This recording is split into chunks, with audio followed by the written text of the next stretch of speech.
the passive nature of Christianity is important, and we hold on to that up until a point. The question is, what is that point? There's a time and a place, just like in Ecclesiastes. There's a season for everything. There's a time for peace. There's a time for war. If we really want to push for unity, which the Bible teaches us to, we've got to be able to have conversations. We've got examples from the Old Testament, which we don't live by now, but it was annihilation. It was slaughter everyone, leave no one left alive, even the livestock. It's going to require a lot of prayer, a lot of wisdom, a lot of thought, and always be asking yourself, what time is it? Is it time to be violent? Is it time to be peaceful? There has to be a line drawn in the sand.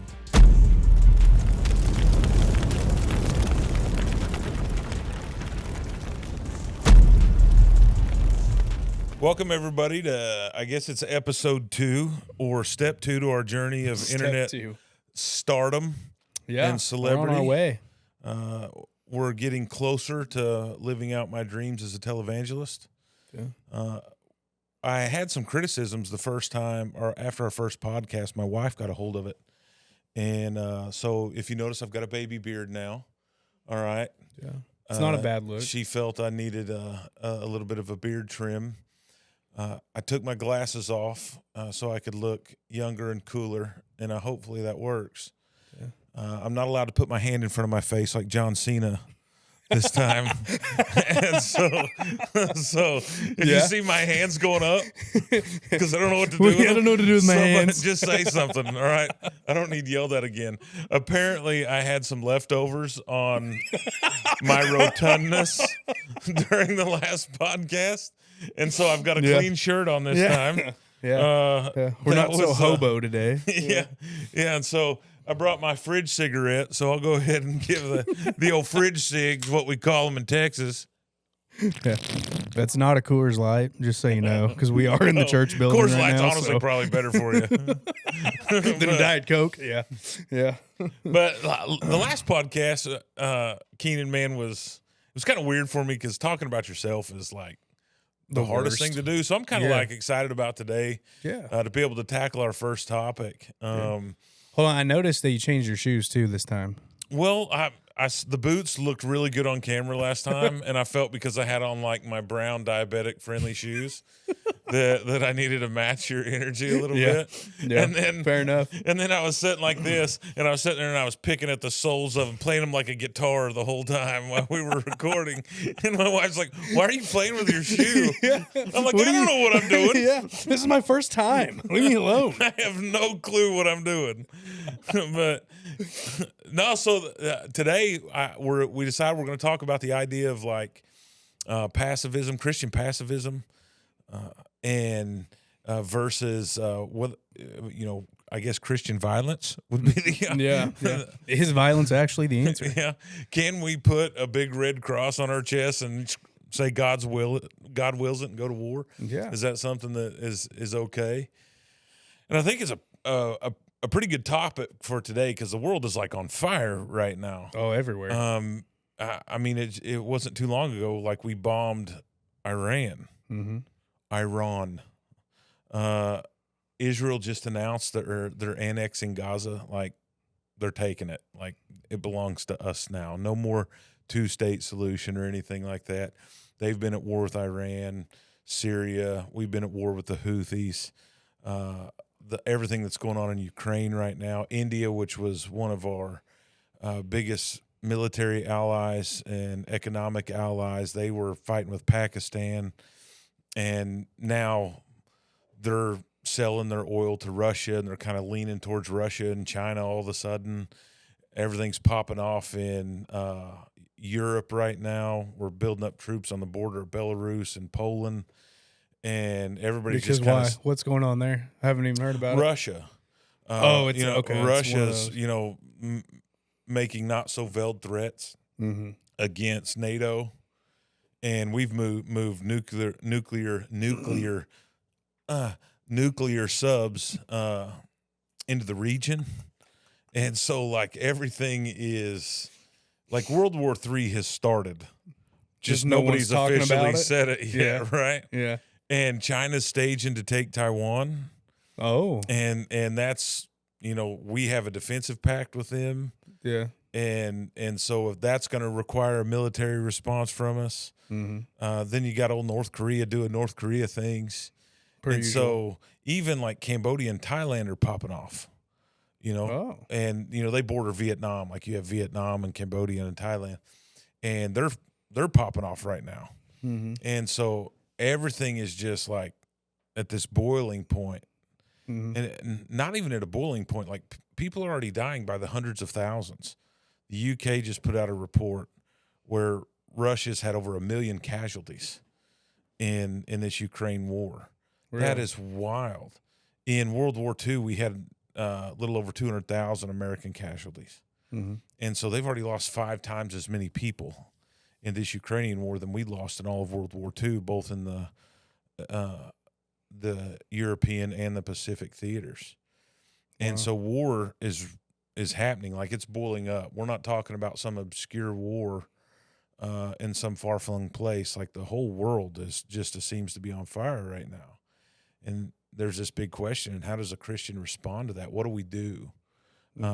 Are we a turn the other cheek mentality, attitude, or a pacifist kind of a people, or do we pick up a sword and go to battle? What would God want us to do? And that's a debate that's happened for millennia. Yeah. And where's your head at on all that stuff? When you look out on the world and you see all this violence happening, what's our response? Well, I've never gone to war like you have, so I don't have any feet on the ground experience or anything, but just in like my personal day-to-day life, I made a joke one time, and I was talking to this guy, and he was like, "Oh, you're a Christian, I could whip you," and I was like, "Nah, man, I'm Old Testament." Like I'm not a turn the other cheek type of a guy, and so I guess that's kind of where my head is usually, but I think I think it can go both ways, because of course we've got examples from the Old Testament which we don't live by now, but it was annihilation. It was slaughter everyone, leave no one left alive, even the livestock. Yeah. And so we've of course got that theology of the Old Testament. It was genocide. Yeah, we don't like to say that. Yeah. But yeah, some of those kill everyone and everything. Yeah. And so we've got examples like that, and then of course we've got what you're talking about, the turn the other cheek that Jesus kind of gives us. But even Jesus in the marketplace flipped tables, whipped people, did things like that. You've got Peter drawing the sword and cutting off the ear. But for me personally, I'm not necessarily usually a turn the other cheek person unless I'm the victim, I guess is what I could say. Yeah. For me, if someone was to approach or threaten my wife, well, then it's game over. A very different version. Yeah. You're going to see a very different version of me, and you're going to see a version of me that probably hasn't came out in a few years. But if you're just, talking some smack to me as I'm walking down the road, I can, not a big deal. I can let that roll. It's not going to really change my day. It's not going to bother me. But if you start to basically be a bully, you start to attack the people that I'm with or that I care about, or people that I love, my family. If you become a threat, then there's going to be a defensive measure. So it's a little bit more clear for you when it's defending yourself versus defending other people. Yeah. Defending yourself, it's much easier to turn the other cheek, to be that pacifist. Mm-hmm. But when it comes to defending other people, that's a little bit more difficult. Yeah. And that's usually where everybody starts when they're trying to decipher how violent should Christians be. Oh, yeah. Well, the first thing that they always say is, well, if someone breaks into your home, you're just going to let them kill your family? No, absolutely not. But I understand their confusion, because the Bible kind of goes back and forth on this issue. Mm-hmm. And so we see this wild violence in the Old Testament, but we also see it in the New. And people love to go straight to Jesus making a whip and whipping people and overturning the tables. That's a little bit different than the angel of the Lord wiping out tens of thousands of people. Yeah. Right? Or Sodom and Gomorrah, which that's a whole nother podcast that I can't wait to get canceled on. Yeah. When you have these acts of violence in Scripture, and seemingly they are in accordance to the will, wishes, and desires of God, then you have a lot of the New Testament passages. We're called in Matthew 5 to be peacemakers, right? We're called to turn the other cheek. Don't repay evil with evil. Repay evil with good, right? If someone slaps you on the cheek, turn the other one. And we have all of these passages that seem to contradict one another. How do we navigate through that when you take it out of our homes? There's been a lot of violence in churches with church shootings and school shootings. And it's a lot easier to go, okay, well, I hope God's grace covers me, even if you are a pacifist, but I'm not letting somebody shoot up my church or my home. I'm not going to be, if someone comes in to my wife's office at school and becomes violent, I'm not going to be like, all right, everybody, we just got to let it happen. We're going to turn the other cheek in this scenario and let them slaughter everybody. Yeah. I think it comes down to you've got to know basically the right time. There's a time and a place for everything. This last weekend, we had our lake trip for the high school kids, and we went, which was violent. Which was violent. Yeah, there's always some sort of violence. I like it. I thrive off of it, so I always make sure we get that in the post. But what was it? Saturday night, we went out and we played some wiffle ball and everything. And of course, in the youth group, we got a couple serious athletes, like in the youth group. We've got kids that'll probably play next level ball, whether it be softball or baseball or whatever it is. And, so of course they have that killer instinct right now. They're very competitive. They're hyper competitive. And I don't blame them, because I was the same way. Up until I was 22, 23, you weren't even going to beat me in checkers. Like, I was going to slaughter you in checkers, or I was going to flip the board over. Like I was very competitive. I was going to win. So I don't blame them at all for it. But they got a little heated during the game. And, we had to kind of bring them down a notch a little bit. And so that evening at the Devo, we kind of talked about, there's a time and a place. Just like in Ecclesiastes, there's a season for everything. There's a time for peace. There's a time for war. Oh. And so we need to make sure we're self-evaluating and we recognize where we are. And if we're going to throw all of our energy into this, or if we're going to throw all of our energy into this. And so that was kind of what our Devo was about, is recognizing when it's time to go all out, go to war on the baseball field or the softball field, and when it's time to maybe not so much, because we're at a church event with the youth group and there's people driving by on golf carts. It's not a good look, right? And so I think the same can be said with this. Kind of like what you were saying, if somebody walks into our church and has a gun, there's a time and a place. There's a time for peace. There's a time for war. If somebody breaks into your house and they've got no weapon, they're just looking around for stuff. Well, you don't have to drop the hammer on them, maybe, if they're not an immediate threat. But if they come in with a weapon, or someone comes into the church with a weapon, well, now it's a little bit different. Now it's time for war. Now they've played a game and they have to reap the consequences. I'm in complete agreement with you, but here's the rub. Okay, let's hear it. The first century church was radically pacifist. Right, but they were also being hunted. Sure, but they're dragging people out of their homes. They're putting kids in arenas. They're setting people on fires as lamps to light garden parties. They're being run down with chariots. They're being persecuted. The guy who wrote most of the New Testament, he was hunting Christians, doing what he thought God wanted him to do. And you see this pacifism from Christians for the first 300 years of the church's existence. Why weren't they defending their homes? Why weren't, when they were coming in to take their kids they didn't fight back, because you don't really see that historically. You don't see that biblically. They are victims of this violence, and they are essentially, as a Christian culture, turning the other cheek to the point of death. And we see that modeled after Christ. Christ could have called 10,000 angels, right? Yeah. Could have ended it all. Yeah, could have smoked everybody. But instead, my hand's in front of my face, but my nose itched. And give me some grace on this one time, Kim. Please, this one time. Not just Kim, old Cassie over there, give me the stink eye. I can feel it. Oh, I put my Don't hand make up eye again. contact. Don't make eye contact. Down.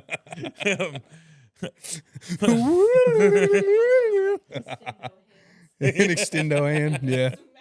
Yeah. Raise it up just off camera. Yeah. You see this radical pacifism by Jesus. And we want to quote the idea that he made a whip and drove people out and turned over tables. Yeah, that's one thing where it is angry, it's righteous indignation, but he's not really killing people. He's just driving them out. But we see, even like in the garden when they talk about Peter drew a sword, a lot of people who are proponents for measured violence, they try to say, well, that was an example, right? Well, Christ corrected him, healed the guy, and so chose pacifism to the point of death on a cross. And so I understand the difficulty in going, okay, why was the church a pacifist for 300 years? And it wasn't really till Augustine in the mid-4th century, after Christianity became a state religion, and all of a sudden they had to answer the question, we're a Christian nation now. Do we get to defend our borders? Do we get to go to war? And so that's where this idea, this juxtaposition of Christian pacifism versus just war doctrine really came to a head, and Augustine really launched just war. And it's been debated like crazy for millennia now. And so it's hard to reconcile the first century church pacifism with this idea that whether you're talking about the Old Testament or whether you're talking about today, to where we will just go slaughter and kill people. And I've seen certain circles in Christianity say, well, if you're a Christian, you can't be a soldier because you're agreeing to violence. You're agreeing to kill people when you sign up. You can't be a police officer because you're agreeing to violence. You're agreeing to kill people. And in the same token, what do you think is going to happen if nobody does those things? Or if Christians stay out of those roles and it's just ran by people who aren't Christian. Yeah, that's when it can get messy. And so, it gets messy with Christians. Well, yeah. Messy or faster, maybe. Or a few crusades that got a little messy. Yeah. And so you quoted Ecclesiastes. There's a time for peace and a time for war. And that's kind of where I land on it. But how do you know what time it is? It'd be nice if God spoke to me and said, hey, I need you to stomp those people out. Yeah. I need you to bomb Iran. I need you to invade Russia. I need you to go to war with China. How do you know? And even the idea of just war, what is a just war? Yeah. And is there even a such thing? And who defines what that is? Who decides if this war is just or not? And so how do we navigate that? How do we tell as Christian men what time it is, when it's time to smash skulls and when it's time to go, Jesus loves you? Yeah. I think it comes down to, honestly, and that's so difficult because just like with most things, there's no set example, there's no set rules. Everything is different. Like every situation is different. For me, I would think just as a regular guy, as just a regular human being, I'm no one. I have no credentials to talk on this, but as far as like military experience or anything. But for me, what I would think is if it's the only option left, perhaps like we've attempted to make peace, we've attempted to make treaties, we've attempted to correct the wrong, we've attempted to discuss our differences, but when the situation continues to occur and the falling out continues to happen, well, at some point, violence is the only option. Violence what do you think? Is sometimes the answer. Yeah, no, I mean, it's funny that you said that. I don't. This is a squirrel moment, but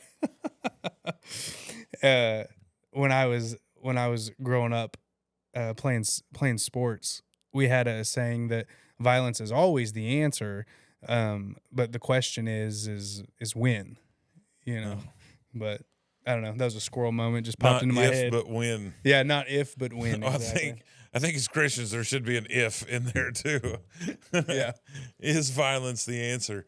And I think it is sometimes, and I think we do the best we can to try to mitigate the necessity of violence as much as we can.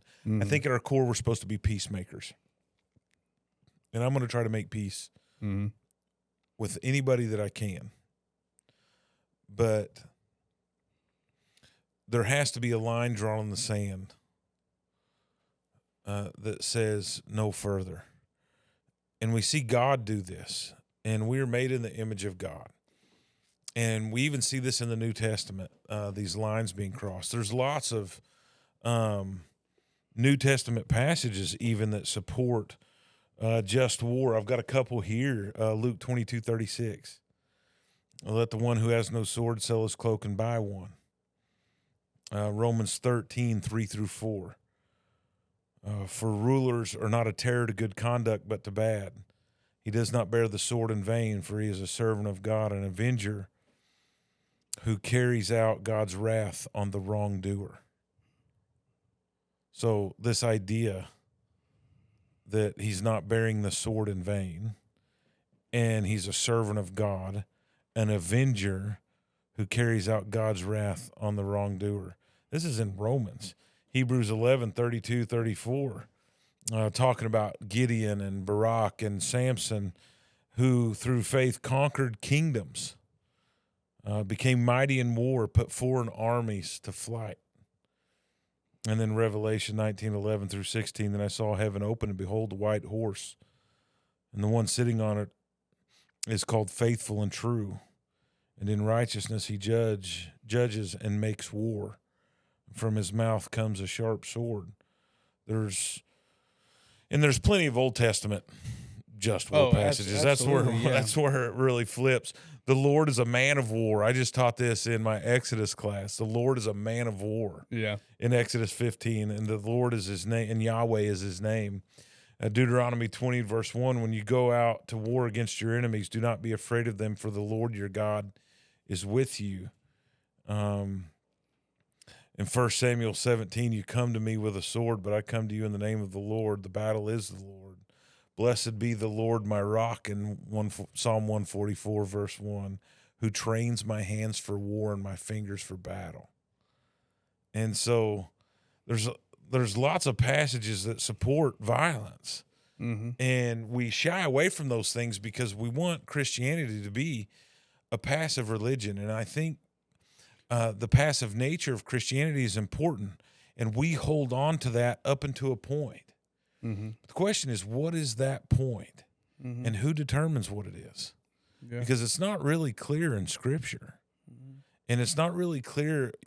We talk about emulating the first century church, and that's our pattern, the first century church. Well, the first 300 years was radically pacifist. Yeah. And guys like early church fathers like Tertullian, they kind of ratify the passive nature of Christianity, and we see Rome writing about it, like Tacitus, and they write about the passive nature of these Christians. And so, if you take Ecclesiastes, a time for peace and a time for war, why was the first century, second century, third century, why was that a time to be passive as a Christian? And So why has that changed now? Yeah.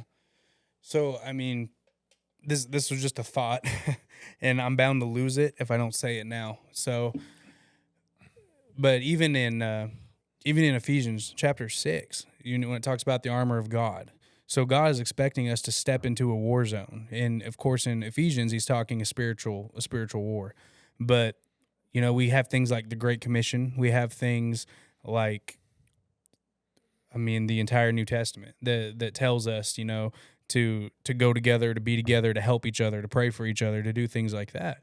And so, I think it would be almost to the point of being intellectually dishonest if we weren't to help each other in times of a physical need, and that time being a time of war or a time of violence, a time of defense, right? And I think that would be like I said, an intellectually dishonest thing to assume that, I'm not going to defend you, I'm not going to help you while you're getting jumped in the parking lot because I'm a pacifist. But after it's over, I'll come pray for you that you'll be healed. That doesn't make sense. Yeah, we wouldn't be friends at that juncture. Yeah, exactly. Who wouldn't be friends at that juncture? Please stop. Jesus doesn't like this. Yeah, exactly. But Just getting pummeled. yeah, just getting banged on. Yeah, Lord, please be with Wade as he is getting curb stomped. Let your mercy and grace surround him. Fill him with your Holy Spirit, God, as he goes through this valley. That was nice. But yeah, to answer your question though, I mean, none of us were there, so I don't guess we can fully ever know unless you just are the wise old sage that has the answer. But Of course. of course, okay. Well, then you'll fill me in a minute then. But I would say it would be because of it's this new way, right? And so they're defending this new way, and they can't be public enemy number one, which I guess they kind of were, because they were being hunted, they were being dragged out of their house and persecuted and all these things. But if they were to rise up against Caesar, then they would have been public enemy number one, and they would have been annihilated. They wouldn't have just been getting unfairly treated. They wouldn't have just been like a victim of hate crime. They would have been public enemy number one, and they would have got actually curb stomped. Uprisings were smashed. Yeah. And I think that's what time it was. It was time to be radically pacifist, because that's what exploded Christianity in that context. I'm not a pacifist by any stretch of the imagination, but it's something that I've tried to understand, that like I take no joy in death, even of the bad guys, right? And so I remember just kind of being really confused when Osama bin Laden got smoked, and Christians were taken to social media, and they were like, "Oh man, I hope he rots in hell."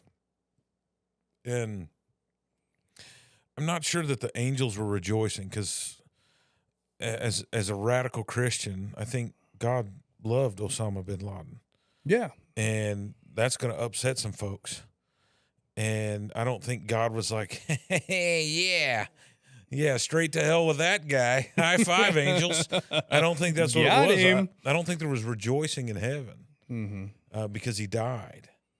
I think God loves Osama bin Laden as much as he loves me. And so there was this, he needed to die. And I was relieved that he did. But I wasn't rejoicing, like we weren't throwing a party. You know what I'm saying? I felt like more of a stoicism, like just kind of like, yep. Good. Yeah. Good. Job well done, but. And then, so I think, you really have to pray for that wisdom. What time is it? And I think if you're in Walmart parking lot, and somebody's get jumped, get in there. All right. Yeah. All right. Unless you're going to make it worse. Yeah.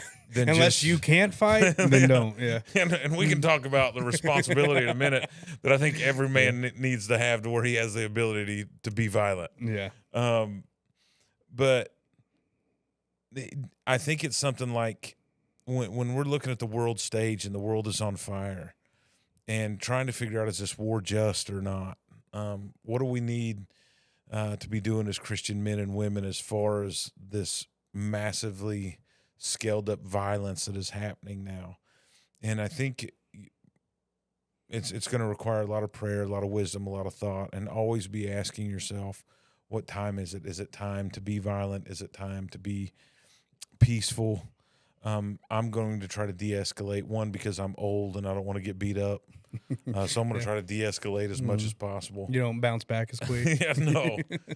No, just thinking about fighting makes me sore. And if you take that into more of a day-to-day of how we view violence, how are we supposed to look at violence as Christians? And so let's take it out of the ethereal of just war versus radical Christian pacifism and not talk about the Roman Empire and Augustine and all that stuff. Let's talk about the UFC. The UFC? Yeah. Okay. I watch combat sports and still be a Christian? I say absolutely. Why? It's violent and mean and unnecessary. What's the difference between that and the Roman Colosseum?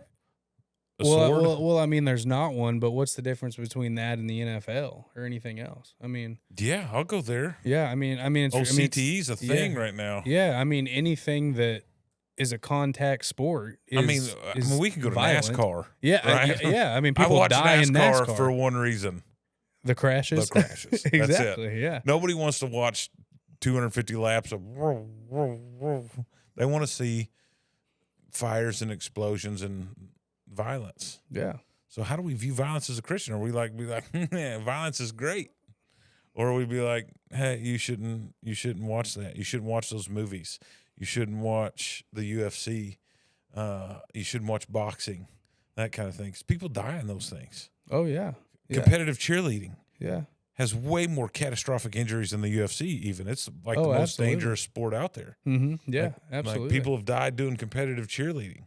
Like even my background in rodeo, like that's a tough, violent sport. Like people die, people get gouged. I mean, one of the most famous bull riders of all time, Lane Frost, died. He got gouged, right? Yeah. But I don't, I don't think so. I don't, and I mean, and this is my opinion, and I'm not a pacifist, and I'm in no way view myself as a soft Christian, but I don't think so. I don't think violence is something that we need to stray away from. I don't think it's something, honestly, I don't think it's something you can stray away from, because like Ecclesiastes, like we've talked about, there's a time for everything. Like that time is going to find you. That season is going to find you, and you're going to have to either fight or flight.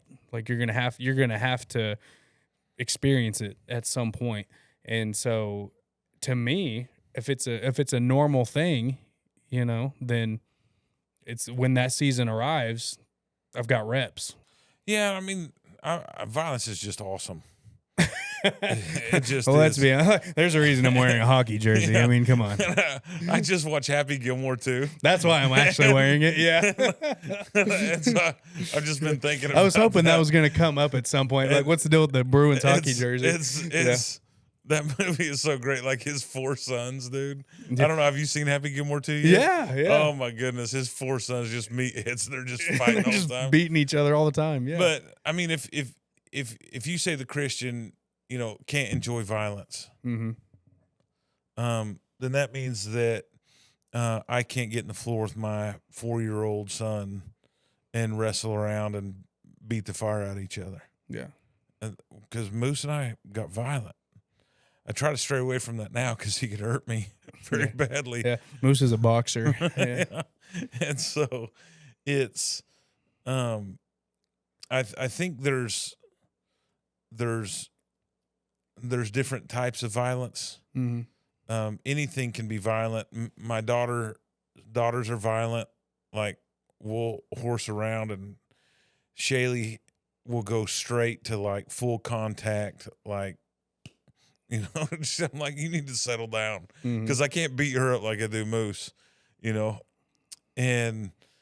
and so I think there's different types of violence as well. I don't think we can put violence all in one category. Oh, for sure. Yeah. And I even like the law in Texas. I can't remember what it is. Cassie's going to have to look it up and put it up on screen for us right now. And it's where, like, you and I, if we have a dispute. Oh, where you can duel. Yeah, we can agree to have a fisticuffs in the parking lot. And as long mutual combat that's law. That's what it is, yeah. Got it.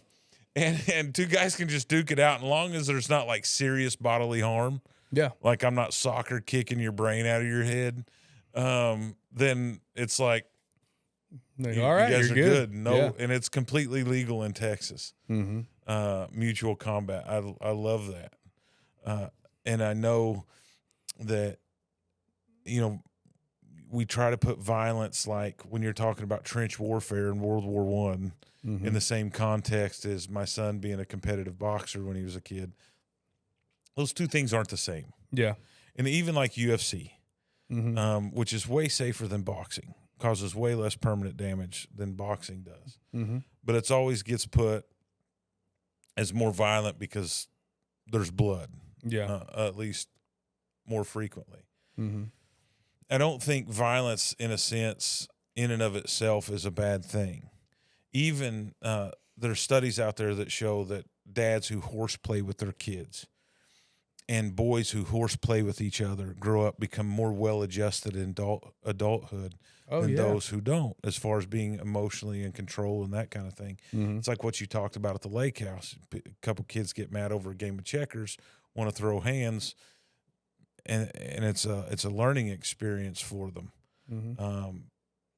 I wonder what would society look like if all Christians just decide to be radical pacifists, like right now. No boxing, no roughhousing, no competitive cheer, no going to war, no police officers. If all the Christians just said, we are not going to do anything violent, what do you think would happen to the world?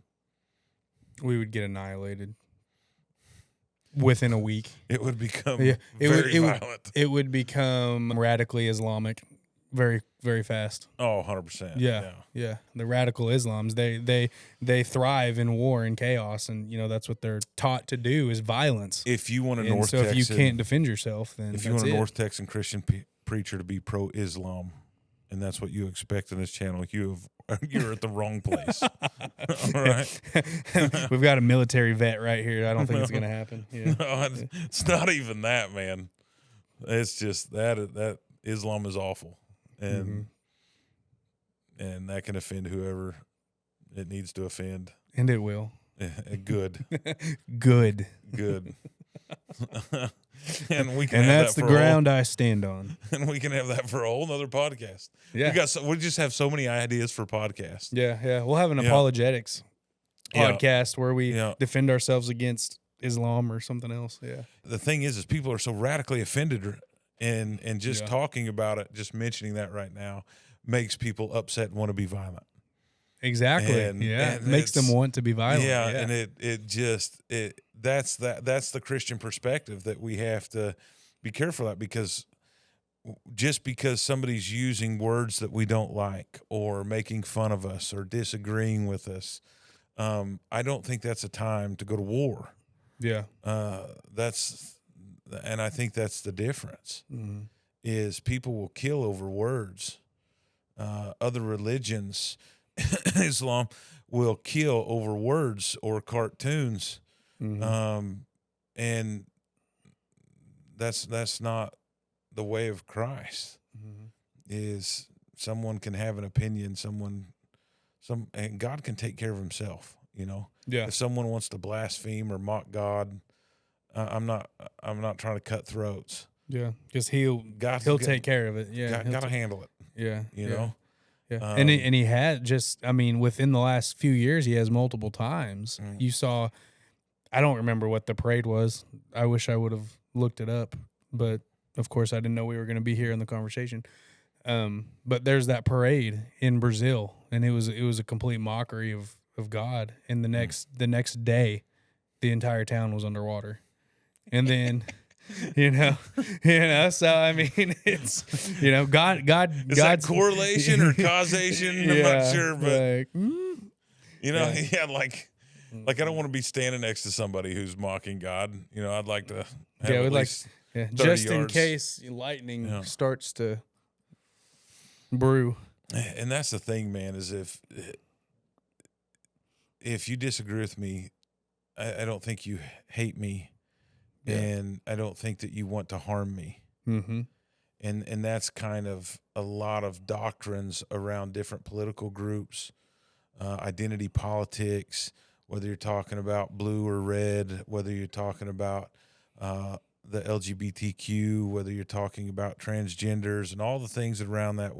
Whenever we're having a conversation about something and I disagree with you on something, that doesn't mean I hate you. And if I make a joke about you, that doesn't mean I hate you. It's just a joke. Yeah. Settle down.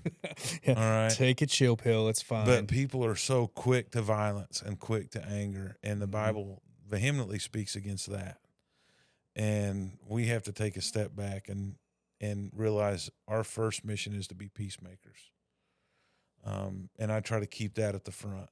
And when that doesn't work, then I call Keenan and the vanilla have gorilla. him handle it for me, because I'm not the guy for the job. You get me in politics, like, really, I'm vehemently against all of them. Mm-hmm. I'm not a Republican. Mm-hmm. I'm not a Democrat. I deny both those things. They're both equally crappy. Mm-hmm. And it seems like our political nature is almost trying to get us to hurt each other. Oh, absolutely. Yeah. I agree with you. I think that's all it is. And I don't, I'm going to make jokes about everybody. I make jokes about Christians, especially Church of Christers. They're easy targets. I make jokes about myself, if you haven't noticed yet. No one is off limits to me. And I think that's good. It's checks and balances. It keeps everyone's ego in check. Mm-hmm. As everybody gets high on their own brand. And we're all sinners who have fallen short of the glory of God. All of us, every one of us. And it's so political. And even in our churches now, to be a Christian means that you have to be a Republican. And I'm not a Republican. And that may upset some people very close to me. I'm not a red pill kind of guy. I'm not. Are you a blue pill kind of guy? No. So neither. Just to be clear, neither. Now, if both were in a battle fighting each other, I'm going to the Republicans because they're going to win. All right. All right. Yeah. All right. We got. When you have to pick a side. Yeah, absolutely. I'm going with the guys with guns, not hairy-legged women. And so Canceled. There's plenty of Democrats who are beautiful. Okay, I'm going straight to hell, fired for sure. But no, I'm not a fan of the government. I'm just not. I'm not either. Yeah. And they're both corrupt. And if you don't think so, you haven't been paying attention. Yeah. And Trump's in the Epstein files. And people are jumping through all of these hoops. We've seen these pictures of him with Epstein forever. And even when it was time for the election, I think Trump was the better option. But I was under no delusion. Yeah. That he was less evil. Trump was a righteous man of God. Yeah. I didn't. That didn't play into my. I thought he had great economic policy. Yeah. I thought enough. I thought he was a better option than Miss Kamala, but that system is set up. Cassie, look up the definition of politics for me. The whole political system is set up is to divide people into groups. Oh, absolutely. And their goal on either side is to extract as much money and power from you as possible without you rebelling. Mm-hmm. And people get into this law to think that politicians are their friends, that the government's their friends. And I think people go into politics, and a lot of people go in there and they want to change the system. Yeah. They go in wanting to help. And I think it takes about 2 days after being a part of that system to go, yeah, and realize that it ain't happening. And it is so corrupt on both sides of the fence. And we are lied to constantly. The story is always spun. You know, when they were doing the Elon Musk Doge thing, all of the government waste that they were finding was only Democrat waste. It wasn't like the Republicans aren't into pork belly spending and backroom deals and wasting money on stuff and like, lining the pockets of the war machine and all that stuff. None of them are tied to big pharma. None of them are tied to big tech, you know, and the insider trading that happens is wild. And they do not love you.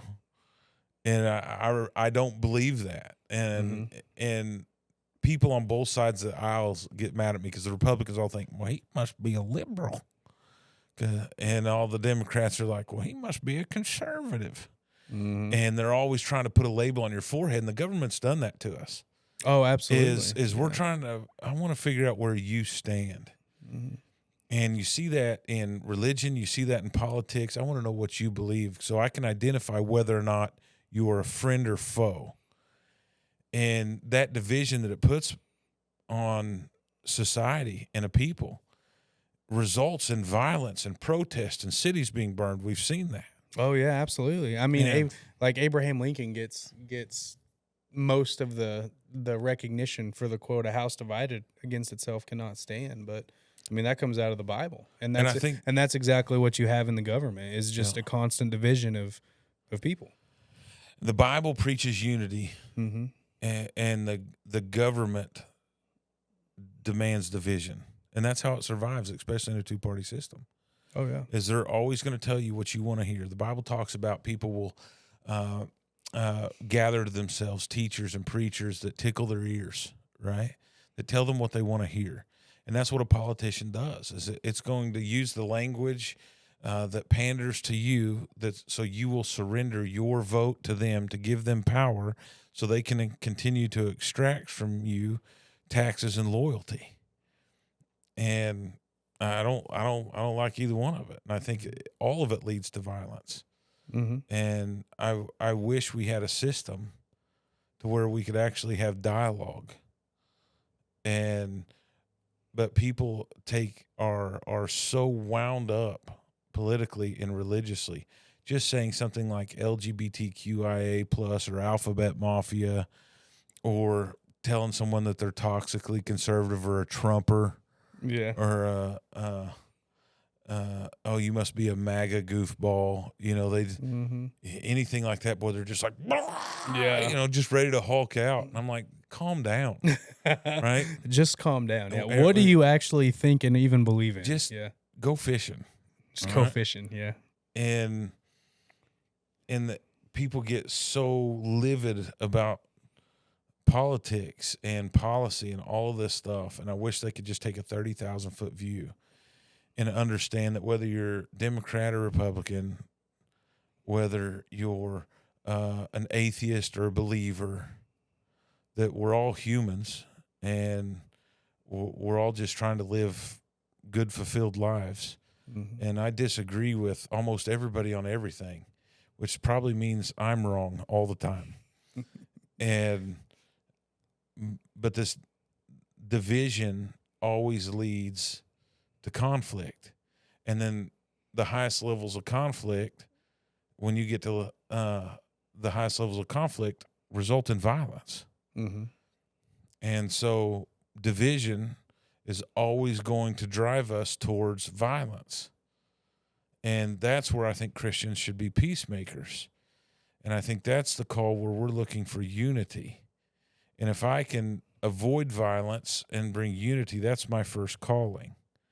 All right. But if we're already at level 4 conflict and somebody's kicking open my front door, then the opportunity for unity is gone.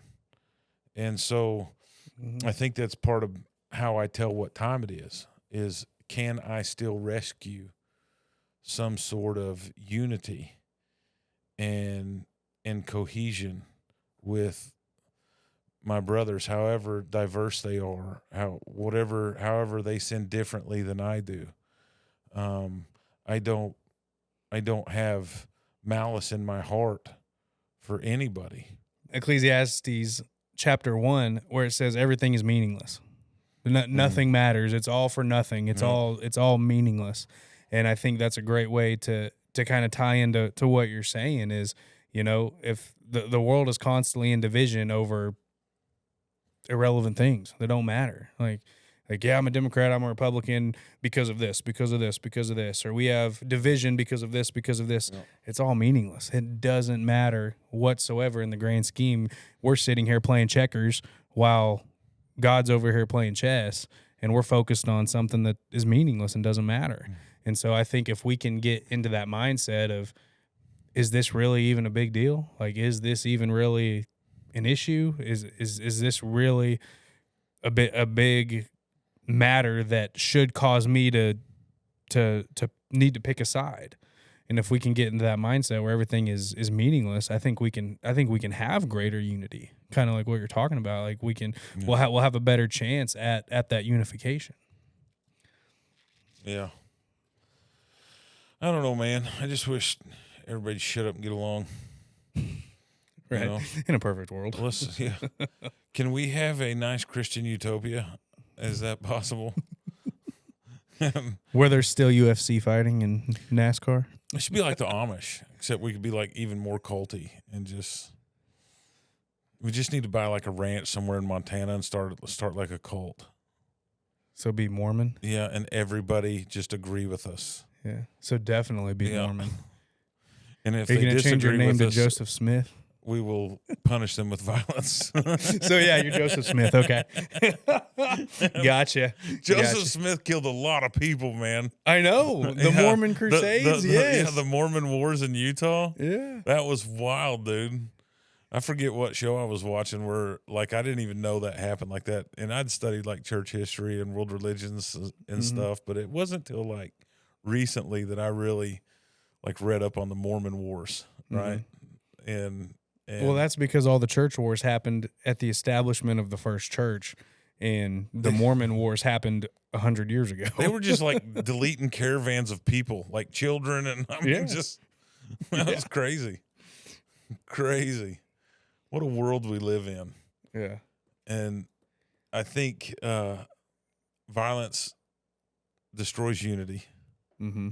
And if we really want to push for unity, which the Bible teaches us to, we've got to be able to have conversations. And we can't just go from zero to gassed up, whatever topic that we're talking about. And you see that at the source of church division in families. I mean, COVID destroyed families. People are like, well, my parents won't get the vaccine, so I'm never talking to them again. Mm-hmm. What are you doing? Yeah. We had a couple people in our like Cassie and I's family who they severed ties with the rest of the family because the family voted for Trump. And it was just, they didn't want to talk to him anymore. They didn't feel safe with their family anymore because of a vote. And so, yeah, I mean, same deal. Yeah, I think as far as me to wrap everything up, so people don't get too bored with me sitting here rambling, is I think if I was going to wrap violence up and how I view it in an analogy, it would be in case of emergency, break glass. Mm-hmm. And I think that's probably the most well-rounded Christian perspective. Yeah, kind of view it like a fire extinguisher. You know, you need to always have it, always have the ability to use it, but hopefully you don't have to. Yeah. I'm out of my fridge cigarette, and I don't have another one, so it's time to shut her down. Before you go, should you wash your legs in the shower? Should you wash your legs in the shower? Your wife is so weird, dude. let that be the before you go. Your wife is weird. Agree or disagree? I mean, yeah, she is. She's Should you- super hot, but she is a little weird. Yeah, but that's okay. That's okay. Okay, think about it. Some people probably do, some people probably don't. Well, I know for a fact some people probably don't because they be washing their hair or whatever, and they just be like, "Oh yeah, the shampoo runs down your body. That's good enough." Do you wash your legs in the shower? Yeah, but probably I don't know. Probably not like every time, but like just to be honest, it depends, you know. So like after like a gym session, something like that, yes, absolutely. But there's a lot of times that like I'll take a shower at night because I'm dirty, obviously, and then I'll take a shower in the morning when I wake up just because I got bedhead and everything. So I just basically just need to get my hair wet and everything like that. And so I'll just hop in, rinse off real quick, hop out. And in that case, probably not. Do you? Are you a guy that just the water runs down so now you're good? No. No? Okay, so we're at least on the same page. Because if you're not washing your legs, you're not washing your feet. Oh, that's true. That's the true. more important question here. Yeah, are you washing your feet? Yes. Because that needs to be washed. Oh, yeah. You can't, I got a couple youth kids that I know don't wash their feet because their feet stink. like, I could take off my boots right now and my feet would smell like Irish Spring. Nice. It's actually, there's a brand, I can't say it on the podcast, but it's a big bar of soap. Oh, I got you. and Isn't it like Duke Cannon or something? Yeah, it's like Isn't that bourbon- the bourbon actual- scent. Yeah. and so my feet smell like sweet bourbon. Nice. Yeah, no, Yeah. So please wash your feet. No, and like- your legs. Yeah. like the 30% side of me, you know, I exfoliate. Yeah. Yeah, Dude, so I never even really like used conditioner or anything like that until I met my wife. And so then I started using like conditioner, and then like she puts like hair oil in my hair and stuff, dude. I got like some nice hair now. dude, and I think that happens when your testosterone drops when you get You older. think so? Yeah, because when I was a kid, like we had this soap called Lava, and it had like 60 grit sandpaper like infused in it. Oh yeah. Yeah, I and know then what you're we had, talking like, about. Yeah. I called it Agent Orange, but it was Yeah. called something else. It came in like this bottle. Yeah, and it was like yeah. grit to get the grease off, like on the Yeah. farm and stuff. Yeah. And so we had all this stuff that, like, you know, you could like poison water supplies with. Yeah. And so growing up, I was like, no, you don't. You know, you needed a 3-in-1 Walmart hair Yeah. shampoo, Same. conditioner, body wash, Same. and an old wash rag, right? And you I didn't even use that. I And just what's used a what's bar of gross is soap. like people will use the wash rag and they'll just hang it over the thing and they'll use it again next time after it's been all the places and it's seen all the things that it's seen. You don't even give it a break. But no, like it mine, just like, air dries. It's dude, fine. I've got like a brush in my shower, and then one side it's like exfoliating, and the other side it's like a scrub brush. Yeah. That's for like my back. Yeah. And then I've got this thing that you put over your hand, and on one side of it's like an exfoliating thing, and the other is like really soft. And so you got to scrub that dead skin off, man. You got to get the stink out. And So I don't have and one so, of those. Yeah, but and so like I have grave before shave is what I use for my beard, yeah. and I wash it, and then I put the conditioner in it, let it set while I'm taking care of everything else, and then afterwards, you know, you got the beard oil, and then I've got moisturizer. It's for bald heads and faces, and so I moisturize after I shave my head and my face. You know, it's hard to be this beautiful. It requires effort.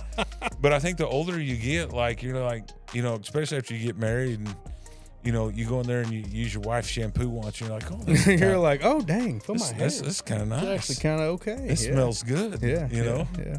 And like my beard's soft, you know, it's not all crusty. Yeah. And so I don't know how we got off on this, but yes, wash your legs and your feet. And your feet. Yeah. I don't know why that would be a debate, you sickos out there that don't wash your feet or legs, and that's half your body. Literally.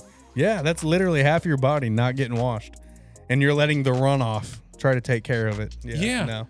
And that runoff is going through places that aren't clean. Right? True. Nobody goes and takes a sip out of the runoff. That's right? true. And so you got to clean that stuff, man. Personal hygiene's important. And if you're not doing it, straight to hell. Straight to hell. How are you going to get anybody to turn to Christ when you won't even turn to the shower? Yeah. I mean, brush your teeth. Oh, yeah. You know? That's bad, man. I think so many people who could have came to Jesus didn't, because a Christian walked up to him with halitosis and went, "Hey, welcome to church." Okay, you said you watched Happy Gilmore too. So the guy, like the bad guy, he's got like this terrible breath, and so you probably from the energy drink that he made. Spoilers. Yeah, turn it off. Put a spoiler alert on the screen. Yeah, but he's like in his little factory, and he breathes on the little recognition thing, and it goes fart recognized, and it was his breath. And that's the thing, man, about being 6'4" or 6'5", depending on what gas station you walk out of. Yeah, heat rises. Oh yeah. And so I get everyone's breath. Everybody that comes up and talks to me, I know who is coming to church with alcohol in their breath. I know who had McDonald's. I know who hasn't brushed or flossed. I know who probably needs a root canal, right? Who doesn't? I have a tongue scraper. Scrape your tongue, people. Clean yourself. Yeah, that's the basis of bad breath is your tongue. You gotta get that thing clean. One of the greatest Christian doctrines that is nowhere in Scripture is cleanliness is next to godliness. I believe that, but it's not in the Bible. So amongst many other things that we believe. Mm-hmm. But I love you. Love you too. And I thought we were going to get mad enough during the final segment that I was going to have to hit you with that thing. Yeah. The weapon stayed at rest. Yeah, and I think that's a good policy for Christians is have it ready, be able to use it, but keep it at rest.